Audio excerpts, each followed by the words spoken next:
Soy Víctor Hugo de la Fuente, tengo 60 años ahora, soy periodista de profesión. En los últimos años estoy dirigiendo la edición chilena de Le Monde Diplomatique y la editorial Aún Creemos en los Sueños. Un nombre que para mí tiene mucha significación. Yo creo que hoy día hay que creer en los sueños y para eso también hay que buscar todo lo que ha pasado antes para rescatar esos momentos también positivos de sueños, de esperanza. Trabajo ligado también a los movimientos sociales, al Foro Social Chileno, y creo que esa gran aspiración de justicia y de humanidad se puede concretar en la frase "otro mundo es posible". Durante el periodo de la Unidad Popular yo militaba en el Partido Comunista Revolucionario, que era un movimiento marxista-leninista, más bien marginal desde el punto de vista de la fuerza, que se caracterizaba como maoísta. Bueno, fue un periodo muy interesante. Yo era estudiante, me tocó en el periodo que estudiaba periodismo en la Universidad de Chile, y fue un movimiento de todo el país, digamos. O sea, ya los universitarios venían con una fuerte movilización desde la reforma universitaria, el año 67-68, que fue el año que yo ingresé, y después, bueno, llega el periodo de la Unidad Popular en que había grandes movilizaciones. Fue un periodo en que además los estudiantes estábamos muy ligados a los movimientos sociales. O sea, nosotros trabajamos con los cordones industriales, en el cordón Macul, en el cordón Vicuña Maquena. Era un periodo que realmente, desde el punto de vista de las movilizaciones, fue enorme.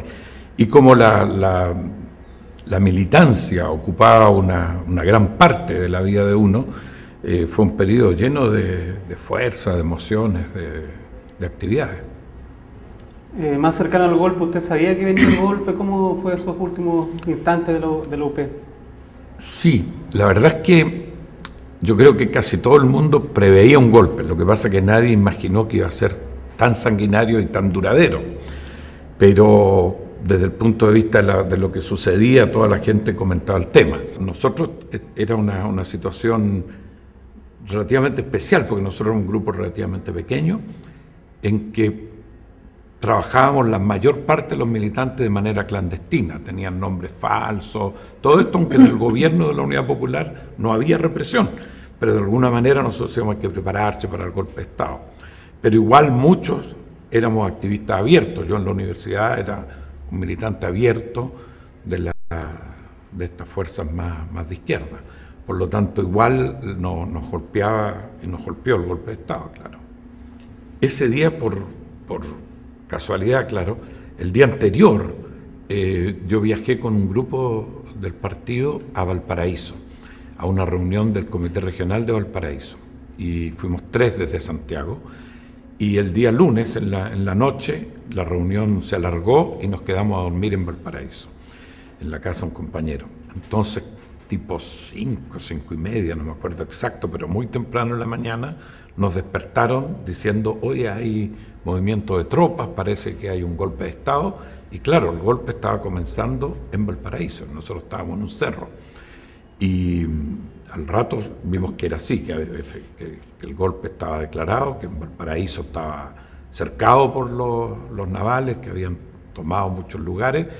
Y bueno, nos desplazamos a otro cerro, a la casa en que nos protegieron allí durante 4 o 5 días, porque creo que no pudimos volver a Santiago.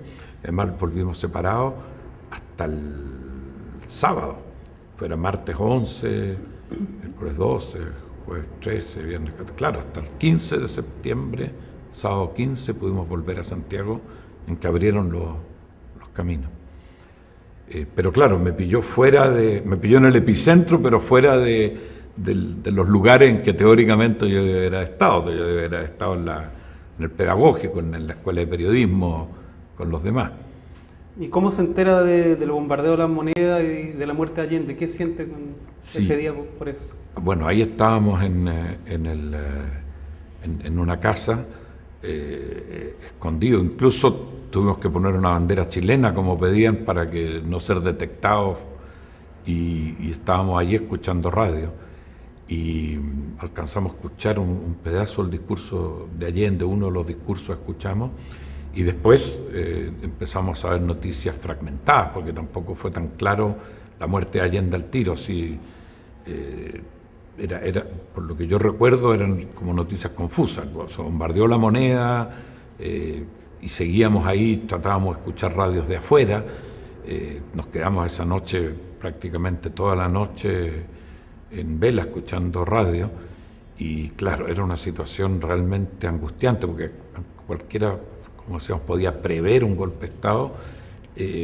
Igual, de alguna manera uno pensaba que eso podría no pasar, y cuando pasa y empieza a ser una represión fuerte, en Valparaíso pasaban los militares, los marinos, controlando las calles, se escuchaban, bueno, ruidos no solo de los motores, pero de balas y balaceras se escucharon todas esas noches. Era realmente un clima terrorífico. Y el hecho de estar en un lugar que además no nos manejábamos bien, estábamos ahí producto de una circunstancia especial, peor aún, porque estábamos lejos de la familia, de los amigos, de los camaradas, teníamos pocas comunicaciones, no era fácil, no habían los celulares ni nada de eso en internet, entonces de verdad estábamos como relativamente aislados, hasta ir retomando después con medidas los contactos. Entonces fue un golpe bastante brutal el saber del bombardeo de La Moneda, del golpe en general y de la muerte de Allende.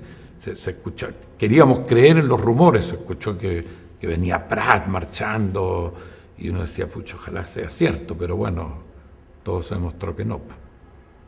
¿Usted cree que los grupos más radicales como el suyo, como el MIR, estaban preparados para un golpe de Estado?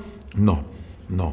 En parte sí, pero en parte más bien desde el punto de vista de protegerse un poco más, pero no de poder salvarse de una situación o poder encabezar una resistencia. De partida éramos grupos bastante pequeños, no eran grupos fuertes. Y el golpe fue demasiado brutal, entonces tampoco había las posibilidades de armar inmediatamente una resistencia. El golpe fue realmente fuerte, la gente que estaba con ideas de resistir intentó las primeras horas y después todo el mundo vio que no era posible. Por lo tanto, todos nos replegamos. Claro, algunos, una parte de la gente no estaba conocida como militante de esos partidos. Eso puede haberlo salvado un poco, pero la represión al comienzo fue tan brutal y tan poco selectiva, digamos, que daba lo mismo si uno era militante o no era militante. Allí, al comienzo, sobre todo, fue a todo el mundo, al que se sospechara de cualquier cosa. La represión selectiva vino después, tratando de buscar con la DINA, la CNI, cuáles eran los cuadros, pero al comienzo fue muy total, le tocaba al que le tocara, digamos. ¿Cómo fueron los primeros días suyos o el periodo posterior al golpe? ¿Cómo se escondió? ¿Qué hizo para salvarse, digamos? Sí, bueno, los primeros 4 o 5 días estuvimos en Valparaíso, en una casa de seguridad que tenía el partido, que funcionó bien. Después volví a Santiago, igual fui a un lugar que tenía previsto.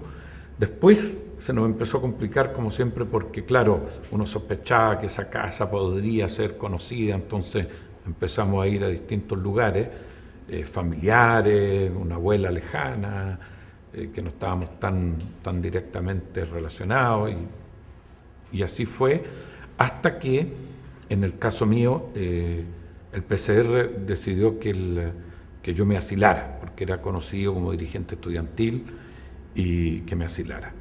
Y lo mismo con otro dirigente que era Jorge Palacio. Y Jorge Palacio al final va hacia Perú, a través de la Embajada de Honduras, y yo me asilo en la casa del embajador de España. Fue algo bastante singular, porque España en ese momento era franquista. Y lo que pasa es que supimos un mozo de la embajada, que conocía a alguien que conocíamos, nos dijo que en la casa del embajador, en el Golf, no tenía protección policial y que el embajador estaba muy sensibilizado con el tema por la muerte de Allende. Ellos habían conocido a Allende con su mujer, etcétera. Entonces que estaban bastante golpeados con y que habría cierta disposición. Lo que primó fue sobre todo que no había policías ahí. Entonces, bueno, fui a ese lugar ahí en el Golfo, a la casa del embajador, y cuando llegué tenía las rejas abiertas, pero las rejas dan a un pequeño patio en que está la casa y unas rejas adentro por donde sale el auto. Entonces yo ingresé a la embajada de alguna manera, a la residencia, pero claro, estaba ahí en la calle. Bueno, toqué el timbre y me dicen, bueno, ¿qué quiere? Yo digo, quiero hablar con el embajador, y me dicen un minuto después que el embajador me recibe en la embajada, pero no ahí.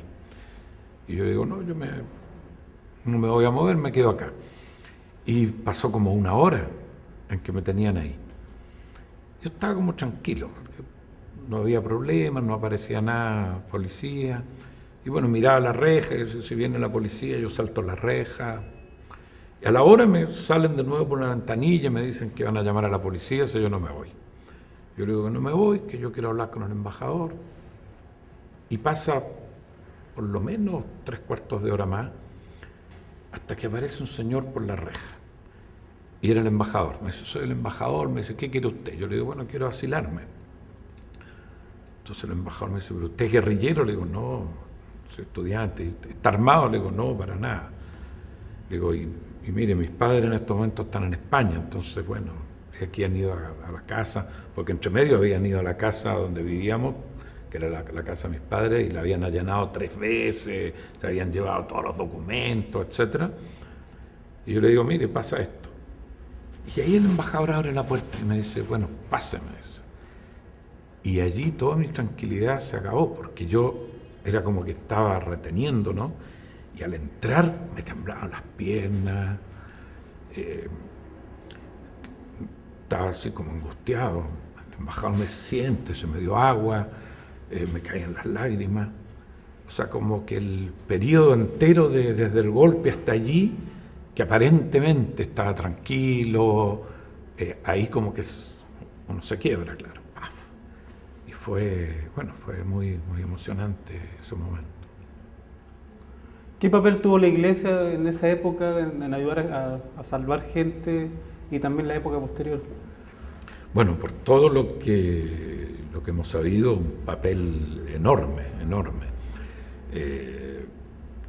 La Iglesia, yo creo que a diferencia de otras iglesias como la Argentina, en Chile jugó un rol gigantesco, salvó muchas vidas, impidió torturas a veces, dentro de lo que podía, porque el régimen realmente no tomaba mucho en cuenta, pero igual creo que fue un trabajo, y bueno, el conjunto además, al comienzo hicieron, ¿verdad?, el Comité Pro Paz, había el conjunto de las iglesias trabajando, después, bueno, fue el rol de la Iglesia Católica, que era mayoritaria, y con la Vicaría, la Solidaridad, y yo creo que eso jugó un rol fundamental. Yo creo que sin ellos hubiera sido mucho más dramático para una gran parte de la población la vida durante ese periodo tan duro. Llegué a España y llegando me llevaron a la Puerta del Sol, donde funcionaban edificios gubernamentales de la dictadura. Incluso después supe que en los subterráneos allí habían torturado, matado gente, etc. Bueno, a mí me llevaron a los subterráneos, pero para una entrevista relativamente correcta, en la cual me preguntaron muchas cosas, yo les dije mucho menos de la verdad, digamos. O sea, yo no le decía que era militante de estos grupos revolucionarios, etcétera, más bien que era estudiante, y lo más probable es que ellos tenían todos los antecedentes, porque al terminar me dice, bueno, fue así, el policía me dice, mire, ya lo sacamos de Chile, pero ahora tiene que irse. Digo, ¿pero a dónde me voy? ¿Qué hago si yo quiero vivir acá? Están mis padres se habían ido como un año antes, o 6 meses, y estaban en un pequeño pueblo en Sitges, cerca de Barcelona. Y no, me dicen no. Y me dieron un papel por, creo que un mes. Y me dicen, tiene que irse. Yo fui a la oficina de Naciones Unidas a presentar un recurso, pero no fructificó nada. Y además yo no tenía documento, pues yo había salido con un salvoconducto. Y llegamos ahí sin documento. Entonces los españoles me dieron un título de viaje, válido por un viaje, decía, tenía que poner un país. Entonces, bueno, yo puse Italia, y en realidad yo no había estado nunca en Europa, no sabía dónde ir. Cuando yo partí a España era España. Y llegué y me puse Italia, me fui a Italia, y en Italia fui a la embajada de Albania, y allí me dieron un pasaje para ir a Albania. Y ahí llegué. ¿Y por qué Albania? ¿Por el régimen que había? Por la cercanía política que nosotros teníamos los maoístas en Europa, como el país más cercano desde ese punto de vista era Albania. Los demás estaban más bien en la órbita soviética. Y bueno, me recibieron inmediatamente, o sea, en la embajada, como te digo, al otro día me dieron un pasaje, así que me fui 2 días después y llegué a Albania. ¿Cómo fue ser exiliado en Albania? Bueno, yo llegué y me atendieron muy bien, me recibieron. En ese momento tampoco no había ningún chileno que haya llegado a Albania. Y bueno, me pusieron en una casa, me atendían, tuve muchas reuniones, informando también la situación de Chile, y yo solicitaba trabajar, porque ellos me tenían como invitado allí. Pero invitado uno puede pasar un mes, 2 meses, pero no puede pasar todo el tiempo sin una actividad. Ellos me llevaban a pasear, a conocer todo el país, el desarrollo que ellos llevaban adelante en el campo, las cooperativas, a conocer. Pero bueno, insistí y me dieron trabajo en Radio Tirana. Y allí estuve al final como 1 año en Albania, trabajando en la radio, en español, para América Latina, pero sobre todo era para España. En España era más escuchada Radio Tirana, también porque había un movimiento de resistencia fuerte en España contra Franco. Era el periodo, por ejemplo, yo me recuerdo, estaba en Tirana cuando fue el atentado a Carrero Blanco, que le hicieron saltar el auto y lo mataron. Entonces era un periodo de fines de dictadura, muy interesante en España, y en ese tiempo mucha gente se informaba en Chile y en otros países por las radios extranjeras. Yo después trabajé en Radio Francia Internacional, que también cumplíamos un poco ese rol de informar de lo que estaba pasando, ya que la censura era muy fuerte y que eso se daba solo así a nivel de volantes, de informaciones en Chile, pero no había medios que pudieran amplificar. Los medios eran los exteriores, y en ese tiempo eran las radios de onda corta. Usted estaba solo en Albania. ¿Cómo lo hizo para contactarse con más chilenos y qué importancia tuvieron esas redes de chilenos en el exterior? Bueno, en Albania no había más chilenos, y el único contacto que teníamos era con gente del propio PCR que estaba en otros países, a través de comunicaciones que hacíamos desde Albania. Pero en Albania era muy difícil hacer, primero, un país muy pequeño, con un régimen, ¿verdad?, que era un régimen bastante duro, que cuando uno de afuera vivía allí no lo notaba tanto, pero evidentemente era un régimen muy cerrado. Albania debe haber sido el régimen más cerrado en Europa de los países del este, y no habían turistas, o sea, por lo tanto mi labor más bien en Albania era trabajar en la radio. Saliendo de Albania, sí, allí comenzó, pero yo tampoco podía salir fácilmente, porque no tenía documentos. Yo entré a Albania con ese título de viaje que me dieron en España, que decía válido para Italia y nada más. Entonces salir de Albania no había problema desde el punto de vista del régimen, pero a dónde llegar y cómo llegar. En realidad ahí contactamos a los españoles marxistas-leninistas que me hicieron un falso pasaporte español. Y con un falso pasaporte español yo salí de Albania, llegué a Francia y me fui a Argentina. En ese tiempo la idea del PCR era que pudiéramos estar cerca de Chile, yo en Argentina, Jorge Palacio en Perú, y participar en estas redes de solidaridad. Pero llegué a Argentina un año después del golpe, en octubre del 74, y la situación allí era pre-golpe como en Chile, con la diferencia que andábamos con documentos falsos y sin conocer bien la realidad. Bueno, allí nos acogieron compañeros cercanos, estuvimos trabajando, haciendo solidaridad, pero la situación era realmente difícil, no era un lugar tranquilo para hacer solidaridad, más bien había que andarse escondiendo de la policía. Y entonces, bueno, al final el PCR decidió que nos juntáramos todos en Francia, que nos instaláramos allí y que aunque íbamos a estar más lejos era más posible armar estas redes, lo que efectivamente así sucedió. O sea, en Francia con Jorge Palacios y otros compañeros que además fueron llegando, que habían estado presos y fueron expulsados, armamos un equipo allí y allí pudimos participar en muchos comités, peñas que hacíamos toda la semana, actos de solidaridad en Francia y en todo el mundo. Yo viajé, fui a Portugal, a Grecia, Italia, Noruega, Suecia, Dinamarca, por supuesto en Italia recorrimos prácticamente toda Italia y después incluso empezamos a ir a España cuando ya se empezó a abrir y había una solidaridad con el Chile pero enorme, y tratábamos de hacer esas redes, hicimos boletines para informar,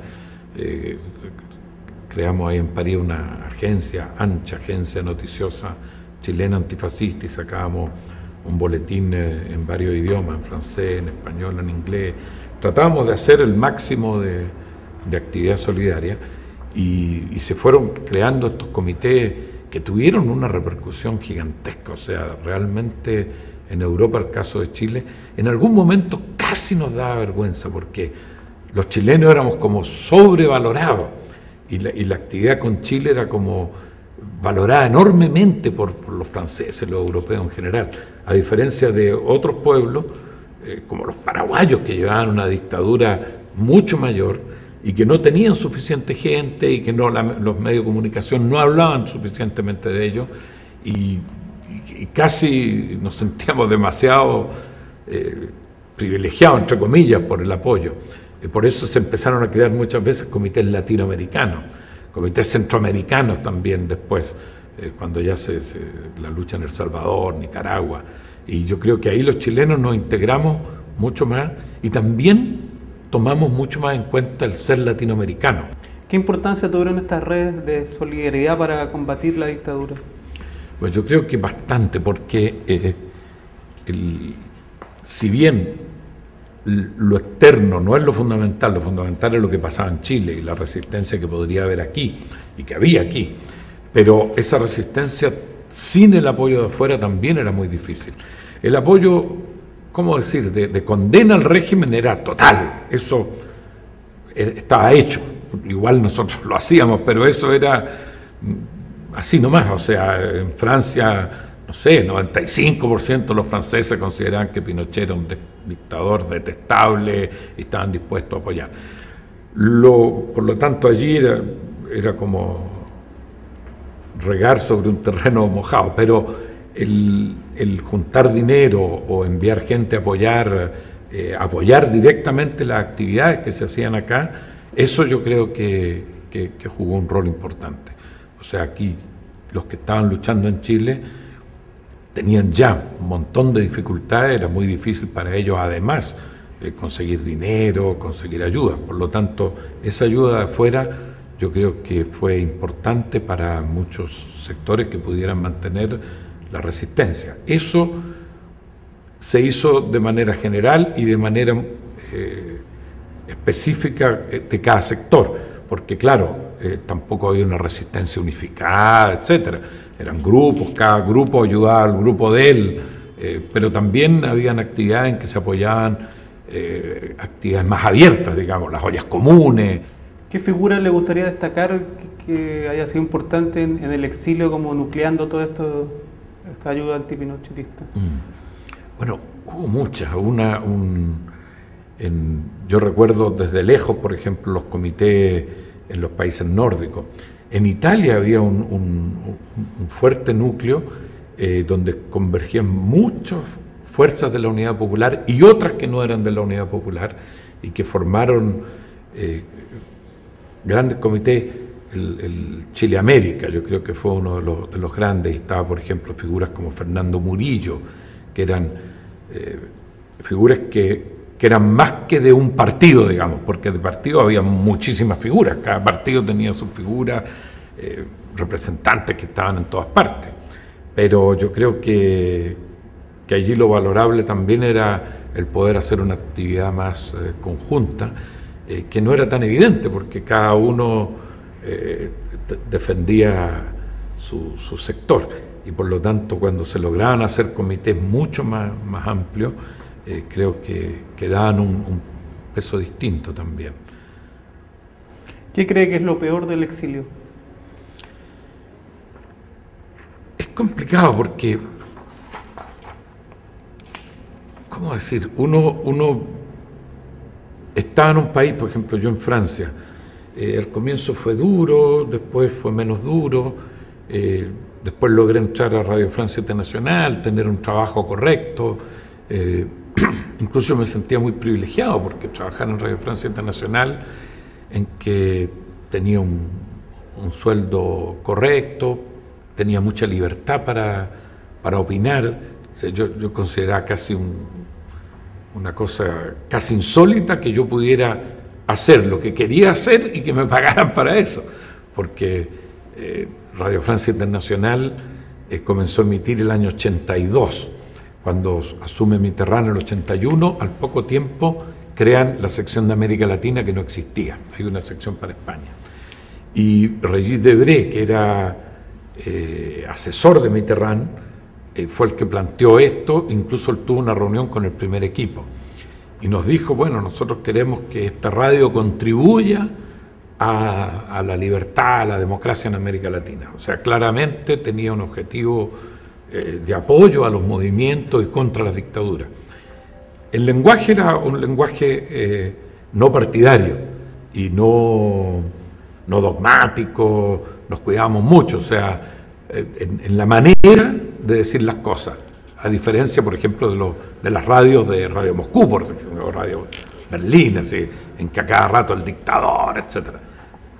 Radio Francia Internacional tenía unas formas que eran como más neutras, pero el contenido era el mismo, o sea, se le daba la palabra, no era uno el que decía el dictador, etc., pero uno entrevistaba a chilenos de Chile o de afuera que podían hablar y decir las cosas que ellos querían en el lenguaje que ellos quisieran.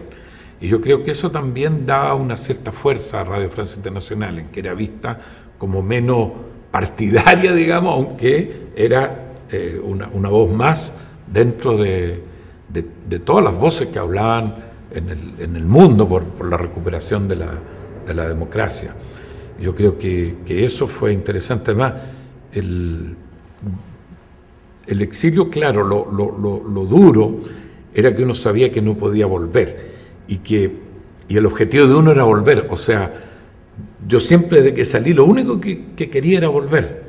Estaba bien, claro, estaba trabajando, estaba en buenas condiciones, pero yo no quería estar allí. O sea, incluso al comienzo no fui a las clases de francés, por ejemplo, porque nos daban clases de francés, los primeros 6 meses nos acogían en un foyer y teníamos clases de francés, pero yo decía, no, ¿para qué voy a aprender francés? Yo me voy a ir luego a Chile y entonces me iba a las reuniones, a los comités, viajaba, hacíamos actividad, pensando siempre en esa vuelta. Entonces ese tema era como el tema psicológico duro, claro, salir del país, alejarse de la familia, de los amigos, estar en otra parte, sin quererlo, porque uno puede estar en otra parte muy bien, pero uno no la quería. O sea, si era la decisión de uno de viajar, cambia completamente. Y esa obsesión por Chile era algo que yo creo que nos tenía, que era como el peso que teníamos todos los chilenos, esa obsesión por poder volver. Y yo apenas me dieron el permiso, volví. Y sigo yendo a Francia por trabajo y todo, estoy muy contento con ello. Pero claro, se resolvió esa angustia que había, ¿no? ¿Cree que es común a todos los exiliados estar con las maletas listas y que la mayoría pensaba que iba a durar un año la dictadura? Absolutamente, absolutamente. Yo creo que esa es como la característica que de alguna manera nos equivocamos todos, decíamos. Al comienzo era casi un chiste, porque era como nos reíamos de los españoles decían que tenían un dedo más chico, porque decían, este año cae Franco. Y después nos pasó lo mismo a nosotros. Nosotros decíamos, esto no puede durar mucho, esto no puede ser, y vamos a volver luego. Y bueno, Óscar Castro, el Cuervo, actor de teatro, tiene una excelente obra que se llama El exiliado Mateluna. Y claro, están con las maletas listas, están ahí, estamos todos, y hablando con Chile a cada rato. Y yo creo que ese es el gran problema del exilio, porque lo otro, como decíamos, es, bueno, el vivir afuera te abre visiones, ayuda, mil cosas positivas.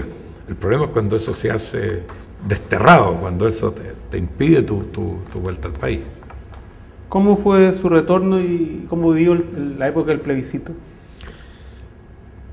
Yo creo que eso realmente, como decir, fueron los mejores años de mi vida. O sea, el 88, a mí me dieron permiso para volver a Chile a fines del 87.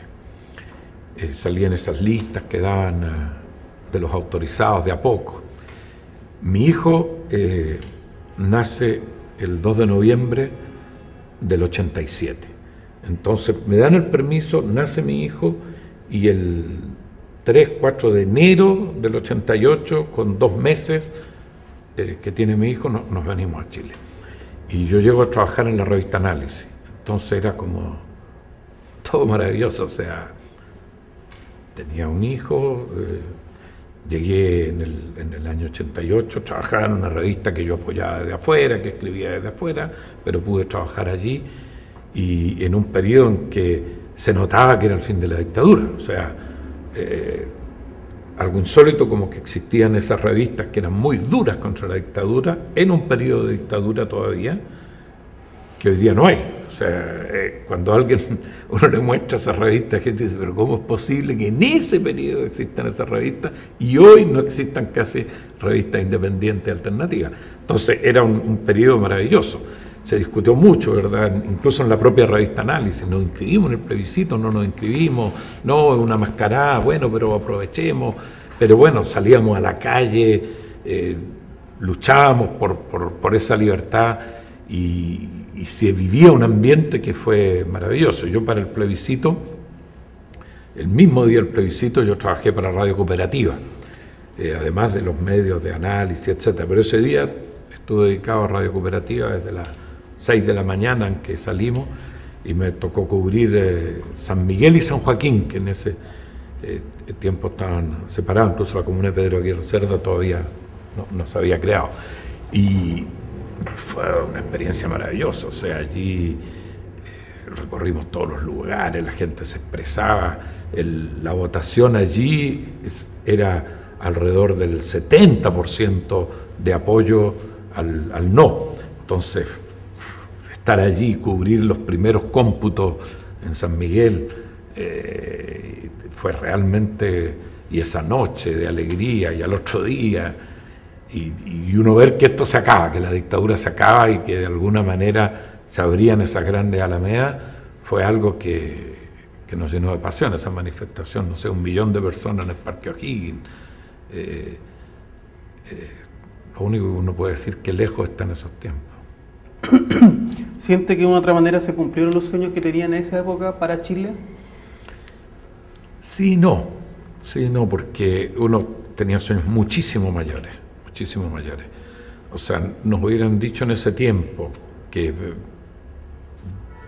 20 años después del plebiscito, íbamos a tener todavía una constitución, la misma constitución, modificada, pero la misma constitución, con un sistema que excluya a las mayorías, pero que las excluya además, no solo del Parlamento a sectores populares o políticos, sino que excluya a la mayoría de la población de todo, o sea, de la justicia social. No hubieran dicho que bajo gobierno de la concertación se iban a ampliar las diferencias sociales, no lo hubiéramos creído, jamás. O sea, para nosotros la justicia social, la libertad, eran los caminos por los que íbamos a transitar. Evidentemente no hay dictadura y por lo tanto es el cambio fundamental, o sea, no hay ninguna, no hay que perderse en eso absolutamente.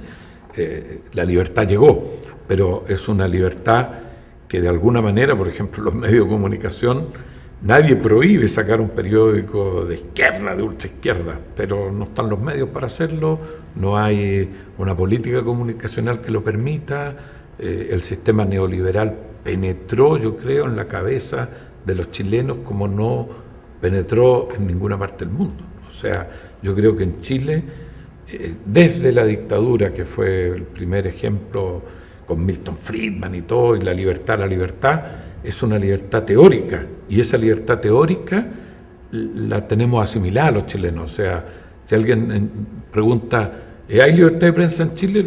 La mayoría va a decir, sí, hay libertad. No hay libertad porque no hay pluralidad. Los medios de comunicación están en manos de poca gente, dicen lo mismo. Yo creo que en Chile, Chile debe ser, después de Cuba, en que ahí la concentración es mucho mayor, es solo del Estado los medios de comunicación, viene Chile. En el resto de los países hay mucha más pluralidad de información, y la pluralidad es una parte fundamental de la libertad de información. Por lo tanto, todo eso tiene que ver, o sea, que en Chile un sindicalista no puede ser dirigente político, que estén excluidos muchos grupos por el sistema, jamás lo imaginamos.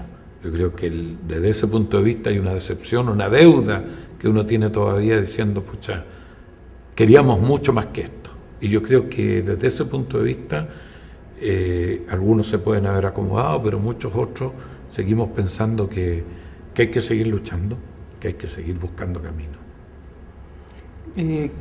¿Qué héroe o heroína que no haya sido suficientemente recordado le gustaría a usted recordar del periodo de la lucha contra la dictadura?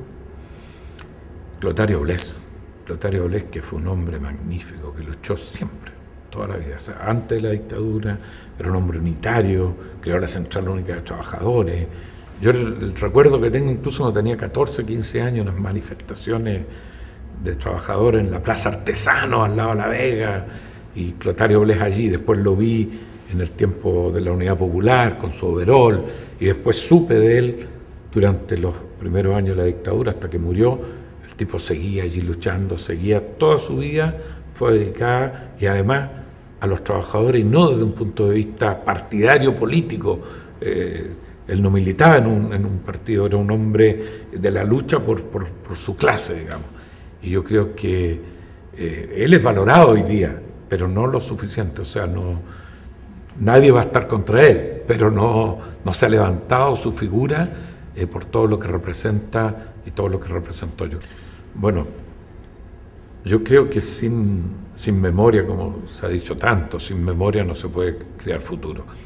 Y desde ese punto de vista también estamos en deuda. O sea, todo lo que pasó en Chile de alguna manera está presente, pero de alguna manera también lo olvidamos. En Chile se hizo muy tarde juicios a los militares. Yo recuerdo cuando cayó la dictadura en Argentina, uno veía en la televisión el juicio que se le hacía a los generales, o sea, y se les decía, y ellos salían, y en todas partes la gente veía eso. Mientras aquí Pinochet estaba comandante en jefe y sacaba los carros a la calle, a la menor crítica o posibilidad. Yo creo que si logramos que mucha gente conozca lo que pasó, las lecciones que cada uno puede sacar son enormes, y sobre todo cuando ha pasado un periodo importante, de tiempo en que nuevas generaciones ya les parece muy lejano esto del golpe, o sea, evidentemente es como la historia, cuando, no sé, cuando nosotros jóvenes nos hablaban de la Revolución Rusa o la Guerra Civil Española, era como algo, claro, para nosotros eso está presente, para mí es mi vida, pero para los demás no. Por lo tanto, creo que el recuperar esa memoria, el saber lo que pasó, el tratar de entender además por qué pasó, es lo único que nos va a permitir que no solo no vuelva a ocurrir, sino que saquemos lecciones para seguir haciendo cambios hoy día. O sea, para poder evaluar y decir, bueno, mire, esto es lo que no puede pasar, esto es lo que no puede seguir pasando. No se puede nunca confundir a las víctimas con los victimarios. Y yo creo que desde ese punto de vista en Chile aún hace mucha falta avanzar, recuperar la dignidad, la memoria de las víctimas y castigar, ojalá hasta el final, pero al menos con moralmente, aunque ya estén muertos, algunos los victimarios. O sea, tiene que haber una diferencia muy, muy grande en eso, y yo creo que en eso sí concuerdo con esas frases del no olvidar. Y dice también, ni olvido ni perdón. Yo tampoco perdono, o sea, yo no, ¿por qué voy a perdonar a alguien que mató al otro? Puedo entenderlo, puedo tratar de estudiar qué pasó, pero ¿por qué uno va a decir, bueno, sí, está bien, lo mató, ya, pero lo vamos a perdonar? Primero tendrían además que pedir perdón, que no ha pasado. Y yo creo que desde ese punto de vista hay una división que es muy grave, pero que hay y que no se puede obviar. O sea, uno no puede decir, demos vuelta la página y sigamos para adelante. No, yo creo que las cosas tienen que aclararse y con el tiempo se van a tener que aclarar. En España están hoy, ¿cuántos años después de la Guerra Civil Española? 70, 80 años casi. Están recuperando las víctimas que fueron enterradas en fosas comunes y de alguna manera reparando a las familias y recuperando el honor de esas personas que fueron asesinadas brutalmente. Y eso que allá hubo una guerra civil. Aquí no hubo una guerra civil, aquí hubo un golpe de Estado, una brutalidad de un sector, de una clase social con un ejército que aplastó y masacró un pueblo. Y eso es inadmisible, que quede relativamente desperfilado y como que, bueno, ahora no pasa nada. Yo creo que esa división tiene que seguir. Y eso no puede impedir el futuro, al revés. Una vez que eso queda claro, tú puedes avanzar hacia el futuro. Si tú mezclas todo, bueno, vamos a tener un futuro también apagado, un futuro en que nada va a ser, en que esos sueños que teníamos no van a ser posibles. Muchas gracias. Gracias.